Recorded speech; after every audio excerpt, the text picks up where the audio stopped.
you need some water? Thank you. Thank you, sir. I appreciate it. Now Taiton's turn.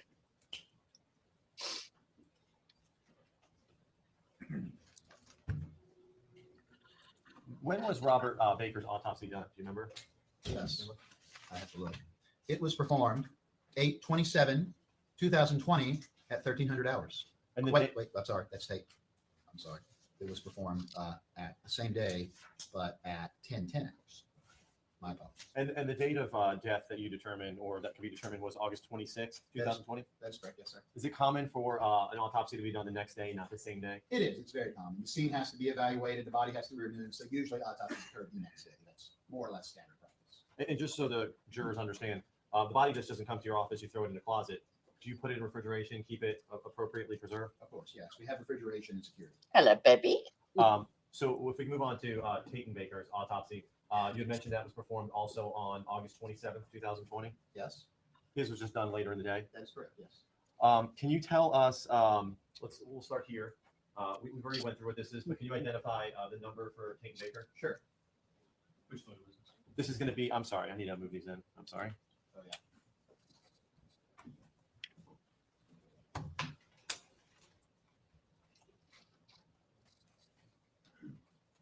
May I approach the witness, Judge? Let me show you what's been marked as states Q1 through 10. If you can just take a moment to look through those.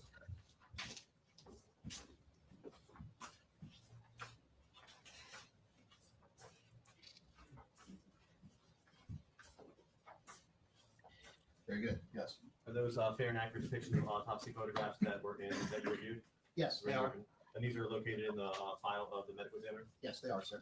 Judge, at this time, the state would move in Q1 through 10. No. All right, so those will be admitted then as, is it 30%? 30? Yeah, count them through to the end. So I'm going to show you 30A. If Yes. you can look at that, just identify Taiton Baker's number. Yes. This is the autopsy number, Taiton Baker, 2020, District 23, autopsy 540. Can you tell us biographically, how old was Taiton Baker? 14 years of age. What was his height? His height was 69 inches. So is that 5'9" inches? It is, yes, sir. And what was Taiton's weight? 191 pounds. So I assume you reviewed the entire file for Mr. Baker too, or Taiton? Yes, the same as Robert Baker. If we can start with 30B.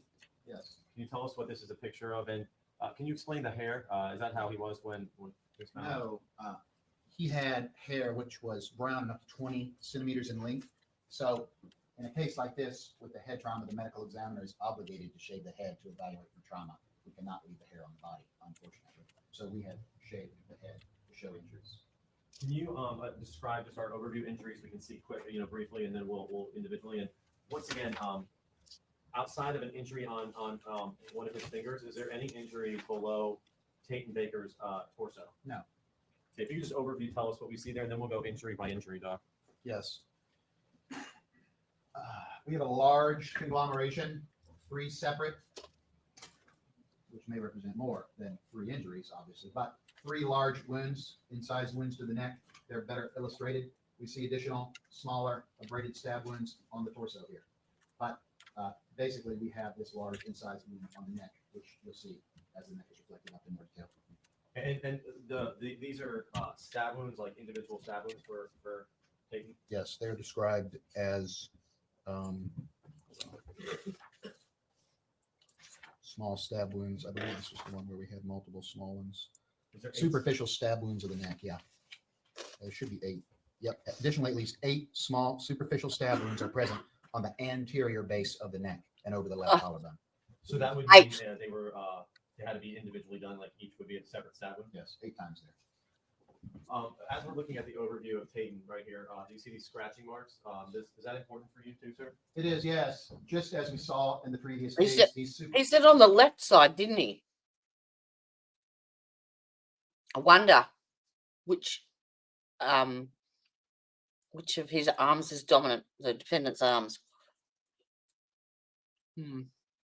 superficial incised One wounds. of his Left-handed. While they don't do damage to the body themselves, they do imply that the blade moved across this plane of the body, at least superficially injuring the neck. Another way of saying that and making sense of it is, of course, you have a large incised wound here. If the blades move through once, there has to be a separate movement to create this lower one. And I'm showing you 30C. Yes. Can you describe what we see here? And I know it's terrible to look at, but it just cover all the major Yes, injuries. of course. And you can, sir. Thank you. No, you're fine. I think I see it. Very good. Okay. Here we have the large conglomeration of the three incised wounds. Roughly V-shaped, 1, 2, connecting at this side of the neck, and then separate from those, this additional wound. So essentially V-shaped here, and then an additional more directly horizontal wound here. Once again, I point out the superficial incised wounds. This one actually penetrates deep enough to expose some of the dermis. That white tissue you see there represents the underlying structure of the skin. This one is more shallow. This one's oriented that way. These smaller incised wounds also represent either pulling back of the blade, a slight twist at this level, or a separately injured or separate wound. I could not tell you that. This is too subtle to do that with. But once again, at a minimum, 1, 2, 3. But you've got these guys. 1, 2, 3, 4. That's 5, 6, 7, 8, 9, 10, 11. And I think you have to count this because there's separation there. So we're getting into the low teens. Can we take each cut by itself, the major three Sure. injuries? So can you tell us what the size of the first one on the top is, sir? Sure. The anterior neck has 3 large separate, they're described as slashes, I would call them incised wounds. The largest gaping wound, which is here, that measures 17 centimeters long by 3 to 5 centimeters deep. I'm sorry, 3 to 5 centimeters wide by 5 centimeters deep. This also is deep to the third cervical vertebrae, causing a similar injury as we previously described in Robert. Thank you. So all the way through to the spine, pretty much.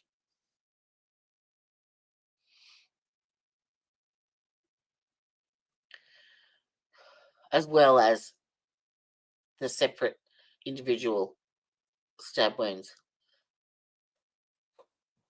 So just so we slow down, so because I know we're using medical terms for us regular folks, that's just going through all the way to the back again and hitting the spinal Line. And during its course, I skipped ahead, I apologize. We do have transection of the jugular vein and carotid artery on the right side only. So on the right side, he's facing us, on the right side only, we have the transection of the jugular and the carotid. The left side is intact in this particular individual. And let me ask you some questions about that, Dr. Folter. Don't you think how nonchalant he is about it? They do that shit so often and they see that shit every day that this is just another anatomical piece of meat in front of them at the end of the day. And I suppose they kind of have to be able to cope with the shit that they see and deal with. It's just sad that he can rattle it off like it's a butcher's auction. Forensic pathologist. How long could Robert live and be conscious with that injuries to the right side carotid and jugular? So because you have one side intact, the brain will get some perfusion. However, Which makes it this will slower. be very significant. Yeah. You can never say with absolute certainty. It depends on the health of the individual, all those things. Given that this is a reasonably healthy young man, I would suggest this is something where you might have 20 to 30 seconds of useful consciousness, maybe a little less.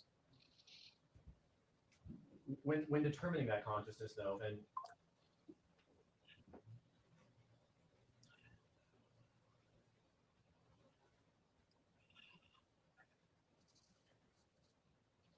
Do you take into consideration, and I'm showing you 13 F. Yes. There's no way that that child crawled all the way under that pool table and dragged himself to the wall socket in that amount of time. So he's obviously injured him with the stabbings initially so that it's incapacitated him, but not to the point where he's unconscious or anything. He can still obviously move, which makes it even fucking worse. You know, that poor child suffered for how long?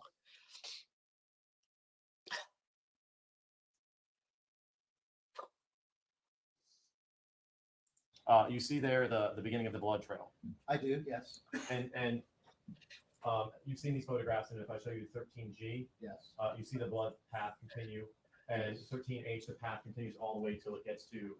It's one of those things, Elizabeth. I think you put on your hat when you get to work, and you leave your hat at the door when you go. It was like flipping a switch. It was just like, okay, work mode. That's it.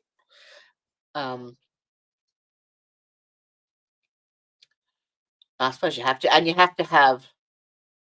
Nurses have the darkest sense of humor. Like, yeah,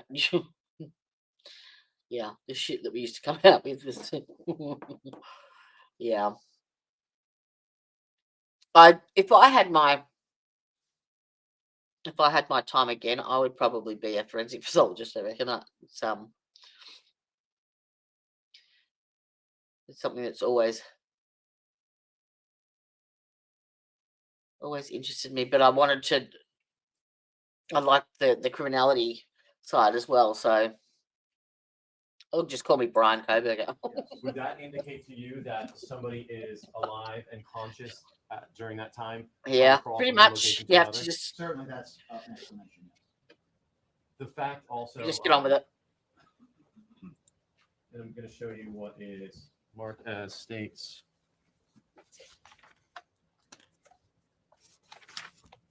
That's why we buy shit like this 17. This is going to be 17A. and this. Right here. And I'm not Right. asking you to say if it's a finger. I have got or some water a here, fingernail, but so if that is a I will handprint test it. of Tate Baker, would that indicate to you, Dr. Fulcher, that he was still alive when he was crawling into this position? Yes. That is- Well, it's if obvious. That is a handprint, then yes.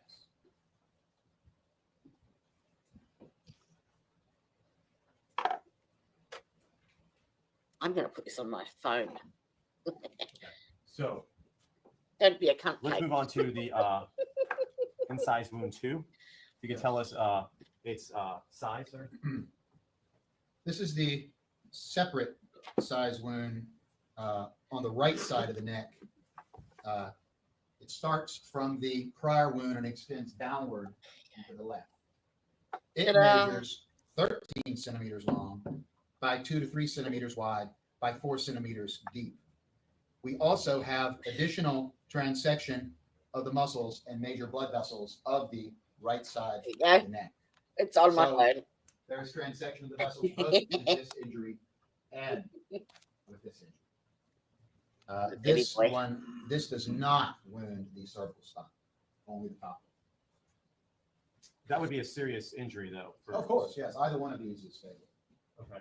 What about the third incised wound? The third in the middle measures 10 centimeters long by 2.5 centimeters wide with a greatest depth of 2.5 centimeters. This wound is deep to cartilage of the neck, the voice box only. So no vital structures are injured here. This is superficial, where these two, of course, injured vital structures with the incisions and transections of the vessels. So if Peyton had only received this injury, he might have been able to live. Yes. And basically looking at 30C, Dr. Fulcher, I think you already indicated it, but you counted these ones. But when you count all the incised wounds with the extra, I guess, Linear Linear abrasions. small incisions, Yeah. incised wounds. How many, you counted into We the, got up to 12, and then of course you have our stab wounds as well, which I didn't count there. so those stab wounds we're looking at in 30C, those are the stab wounds that are included in the 8 additional stab wounds. Correct. So if you add them all together, you'd be close to 20. What about this specific stab wound? Can you explain why it looks like a half triangle? Yeah, once again, this is a fishtail injury. So the weapon, the tip of the blade is inserted and then twisted to some degree. So essentially there's a cutting edge and a dull edge on the blade. The blade is put in and then twisted. So you cut, turn, and then cut another little angle. So you make an angle. cut. Like you talked about with Robert, are you able to tell, does it look like there's some sawing motion in this injury, these incised wounds, at least the two that are connected? Certainly there is, yes, with these trailing and connected incised wounds superficially located. I would suggest the same mechanism of action.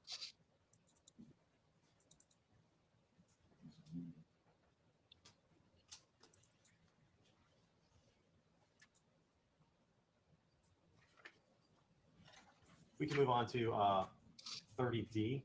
Yes. Can you describe what this is on the lip and how you believe that would have occurred? This is the upper lip, the vermilion border, or the border between the mucosa and the skins here. This is the mucosa, or the lining underneath the lip. We've pulled this up with these forceps to show a small contusion with a minimal amount of mucosal tearing. This is from blunt force trauma to the lip. Importantly, when we look at the outside where the mustache is, there isn't an impact there that's well demarcated. It is my opinion that this is likely from the face being on a soft surface, carpet, clothing, whatever, as impacts are coming in from above to other areas of the head, implying that the lip was in contact with a soft structure. To cause this tear with an instrument, the blunt force trauma, you'd certainly have a significant laceration or injury to the outside of the lip if it was caused by that. So it's consistent with Peyton being on the ground, his head into the ground, and hammer strikes to the back of his head? Yes.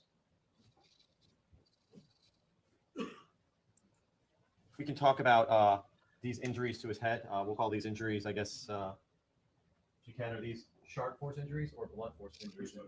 I'm sorry, this is going to be 30E. Yes, sir. Photo 30E shows blunt force trauma to the posterior aspect of the head, the back of the head. One is looking at the left ear. The neck is, of course, down here.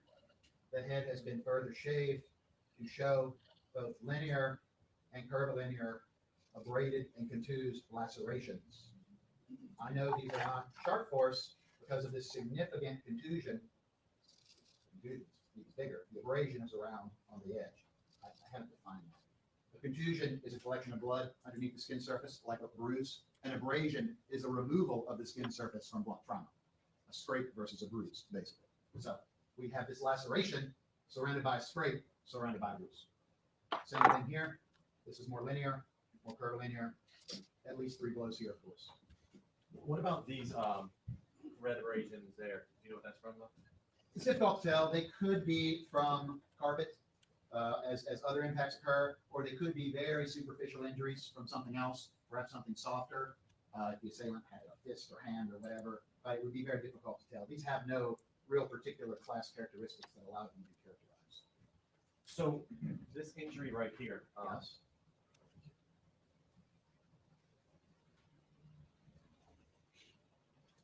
we zoom in.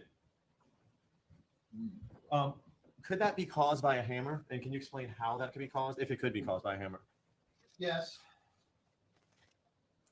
The head of a hammer has a curvilinear radius, of course, and depending on its impact to the skin, it can create wounds that aren't perfectly circular.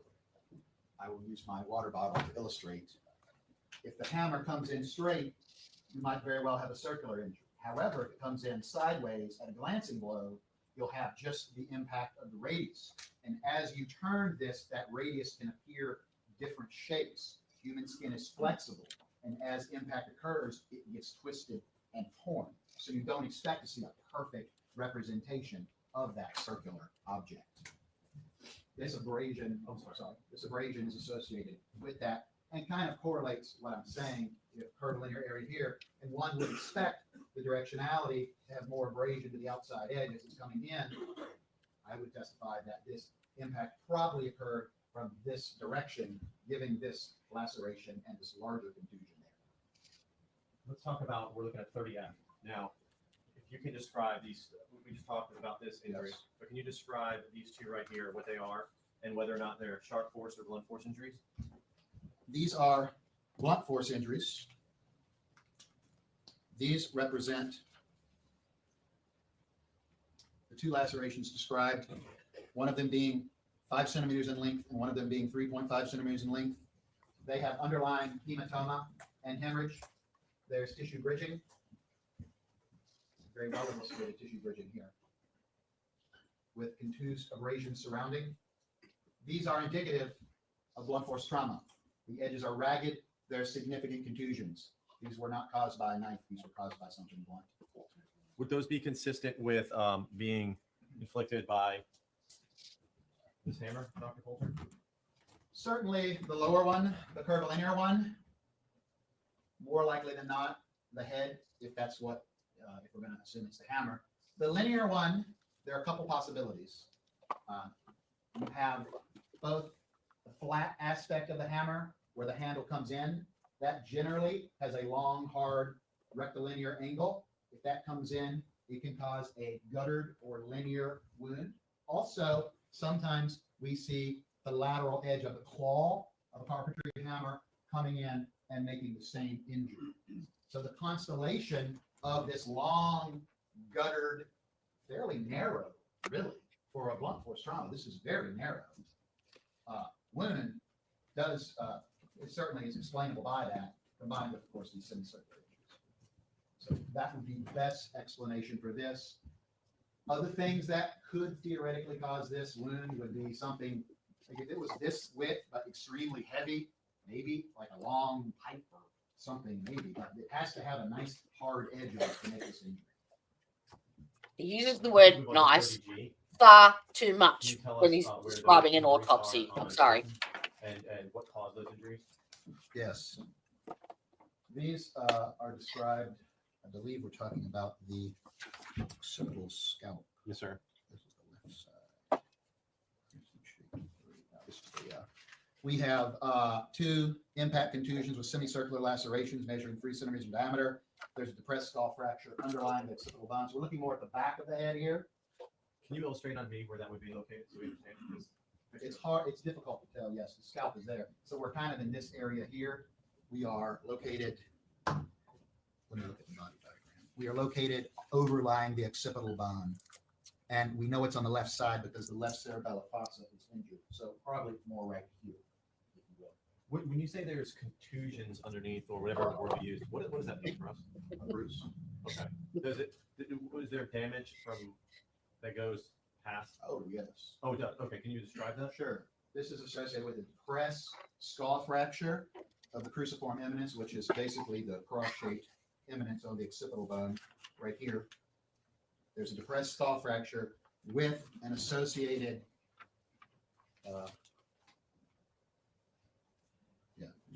he does not describe, there is no description of injury to the brain at that site. I'm sorry, there's a fracture. The others do have some injury, but not this particular one. So if we go back to 30F, was there injuries Yes. consistent with this going deeper? Yes.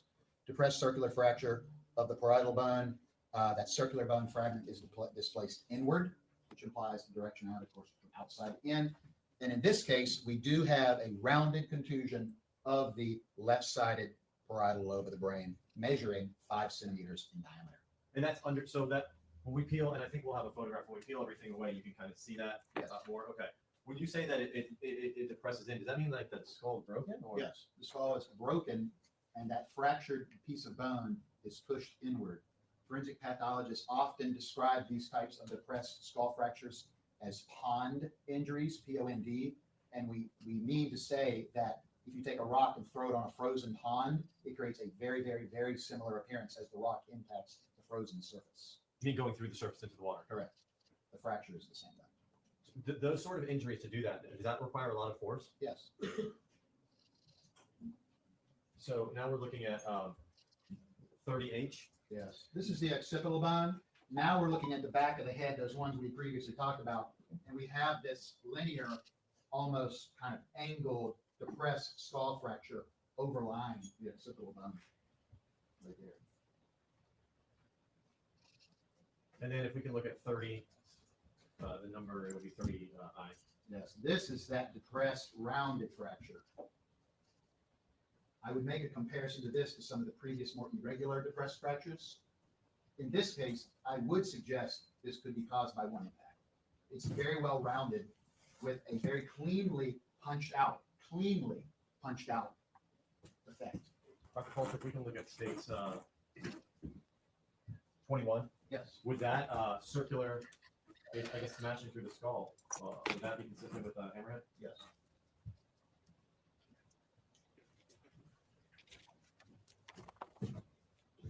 And we don't have another picture, but just so the jurors understand, in another picture, you can see that the hole is just basically there by itself and the fragment is gone. Yes. Dr. Gulick was good enough to remove the skull, take the pieces, and take photos with wide-angle scales for illustration on a blue background, that was illustrating nice the of him. rounded nature of this defect. Really?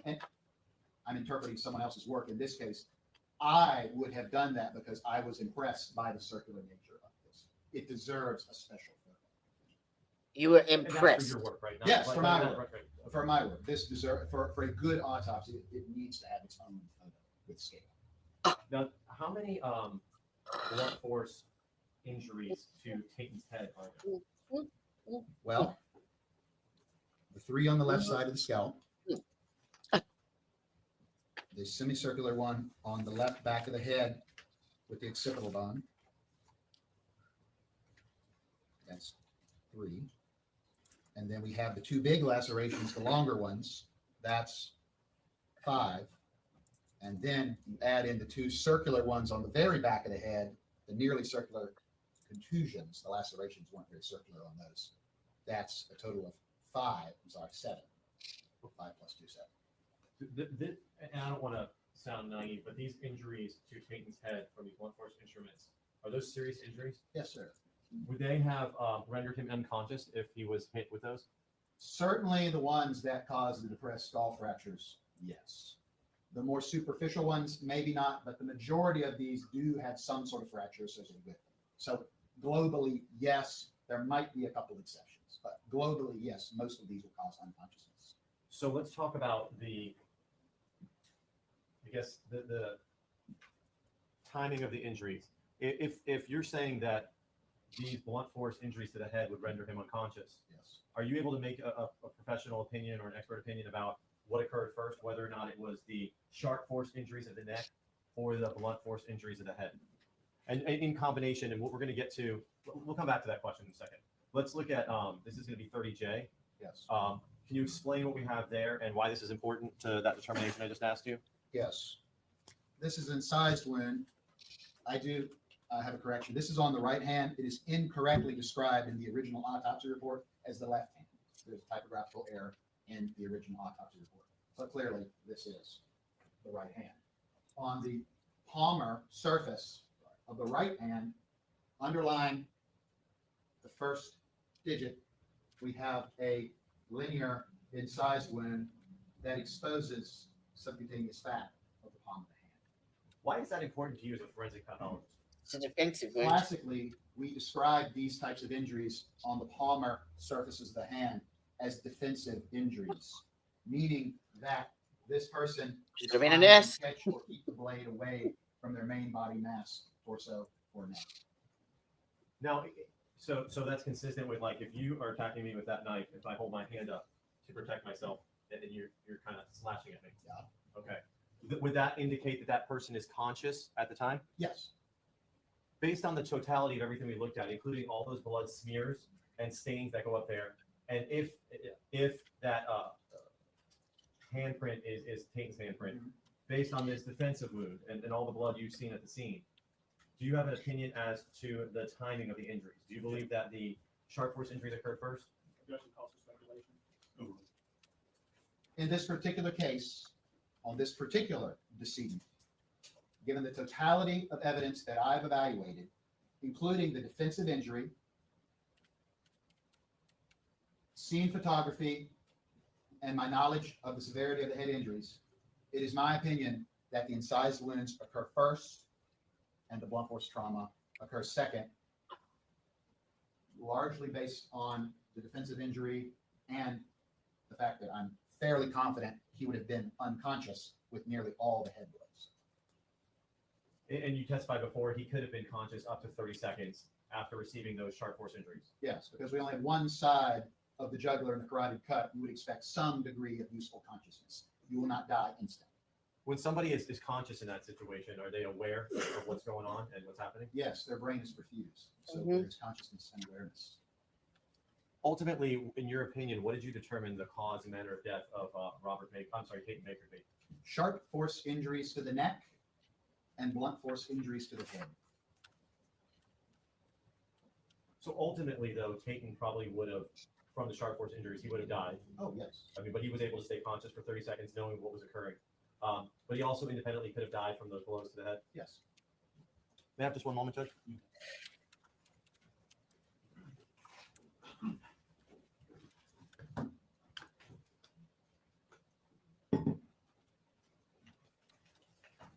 No further questions at this moment, Judge. Cross-examination? No questions. Affirmative, excuse me? Yes, Wow. sir. All right, thank you, doctor. You're affirmative. That sounds like it's the end of it then, doesn't it? Thank you. All right, members of the jury, that takes us right about to the 5 o'clock hour, so we will go ahead and take a recess for the evening. Let me give you an instruction for overnight. As I mentioned yesterday, you should not form any definite or fixed opinions on the merits of the case until you've heard all of the evidence, the argument by the lawyers, and the instructions on the law and that would be. Until that time, you should not discuss the case among yourselves.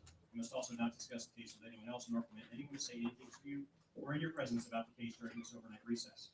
If anyone attempts to say anything to you or in your presence about the case, tell him or her that you are on the jury trying the case and ask that person to stop. If they persist, leave them at once and immediately report the matter to the bailiff who will advise me. Jurors must also not have discussions of any sort with friends or family members about the case or the people and places involved. Don't even let your closest family members make comments to you or ask questions about the trial. And in this age of electronic communications, I want to stress again that just as you must not talk about the case face to face, you must not talk about the case by using an electronic device.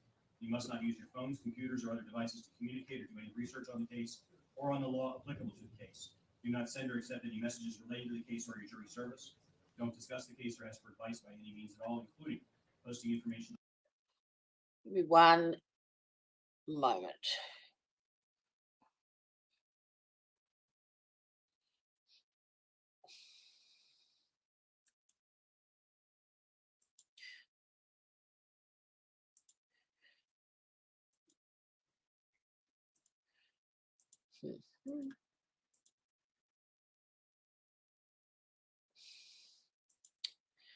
Where is it?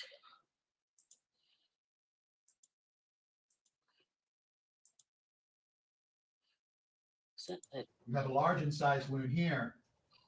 If the blades move through once, there has to be a separate movement. And these are stab Yes. I can tell you, his heart in evidence as being at the right side of the head. It's described as tip of this injury, bony spinal column. as a blunt force object. Of course. Sorry. The decedent was 64 inches in length. Testing for us. Jurors, I how need it a arrives, where timestamp. it's placed initially, and then why it's important for that little blue. Okay. That still doesn't really help me. Oh my lord. Never mind. Just forget me. Just don't worry. Ah, hello. How you doing? Of course she is. She has to. She has to. She couldn't not. Look. You can't. Hang on, let me get this shit down.